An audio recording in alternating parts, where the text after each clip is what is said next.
Medina Medina বলে কান্দে মম Papiya, Medina নামের তসবিহ ফিরি গলে লইয়া। আসসালামু আলাইকুম সম্মানিত ভিউয়ার্স, বিশ্বর যে প্রান্ত থেকে ভিডিও দেখা সকলকে সালাম, শুভেচ্ছা, মুবারকবাদ জানাই। মদিনা শরীফের নামকরণে অনেক মসজিদ দেশে বিদেশে আল্লাহর হুকুমে স্থাপিত হয়েছে। আল্লাহর ঘর মাসাজিদ, আল্লাহর নবীর মহব্বতে এই মদিনা শরীফের নামে নামকরণ করা হয় আল্লাহর ঘর।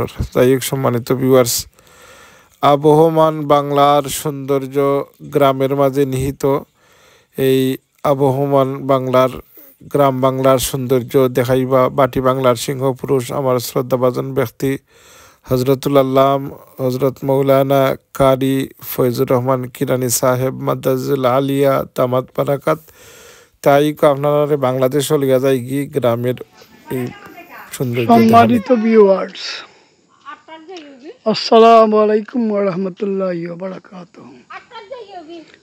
আপনারা যারা লন্ডন প্রবাসী জনাব আলহাজ ইসফাক ভাইয়ের মা জননী মঞ্জিল ইউটিউব চ্যানেল দেখুন, তারা অনেক অনেক ধন্যবাদ। ও দেখো আজকে আমি একটা ফটো দিলাম। ও দেখো প্রাকৃতিক সৌন্দর্য কত সুন্দর। কতদিন আগে আসিল তো জমিন মাঠ পাখাল ধান আসিল না, ও কিছুদিনের ভিতরে দেখো কি সুন্দর ধান হয়েছে, কি সুন্দর ধান হয়েছে। ও দেখো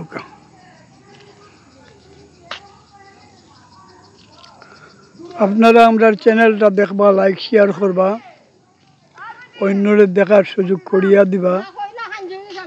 ও দেখো কত সুন্দর দৃশ্য। ধন্যবাদ শ্রদ্ধেয় কিরানি সাহেব, আপনার দ্বারা বর্ণনার মাঝে ইন্টারাপ্ট করলেছেন। এই কলোনির বিডিন্তর মাথা নকিলা নামাই গেছিলাম উনি। যাই হোক সম্মানিত ভিউয়ার্স, মাজরত চারাম আপনার এই যে খাওয়াতি নকলের গলার আওয়াজ দেখলানি আপনার, আবার কিরানি সাহেবের গলার আওয়াজে ডাউন হয়ে গেছে। যাই হোক সম্মানিত ভিউয়ার্স, এই যে প্রাকৃতিক সৌন্দর্যের লীলাভূমি আমরা রইল বাংলাদেশ, আর এই সৌন্দর্যটা গ্রামের মাঝেই দেখতে মিলে আর কি। আমাদের ছোটো থাকতে আপনার ছড়া কবিতা পড়তাম যে আমাদের গ্রামখানি ছবির মতন, মাটির তলায় তার ছড়ানো রতন, মাঠ ভরা ধান তার, জল ভরা দিকি, চাঁদের কিরণ লাগে করে জিকি বিকি। যাই হোক সম্মানিত ভিউয়ার্স, আসলে এই যে খাওয়াতিন হল গলা শুনলা আপনার, এরারে পর্দার ভিতরে থাকতা এবং গলার আওয়াজও পর্দার ভিতরে থাকতো আর কি আপনার। যাই হোক যে দায়ুষ সম্পর্কে কিছু কথাও নিলাম, যারা অনেকে ওই যে ব্লকিং করিল আপনার কাপল ব্লকিং তাকে দেখিলাম দায়ুষ সম্পর্কে দুই একটা জিনিস। ডাকার দরকার নেই, মহিলাদেরকে এইভাবে উপর দিয়ে ঢেকে দিতে হয়। মরণের হরে জীবিত থাকতে দরকার নেই। কি কন? আমার মেয়ে, আমার স্ত্রী, আমার বোন, আমার মা বেপরদায় চলে, আমরা হইলাম দায়ুস।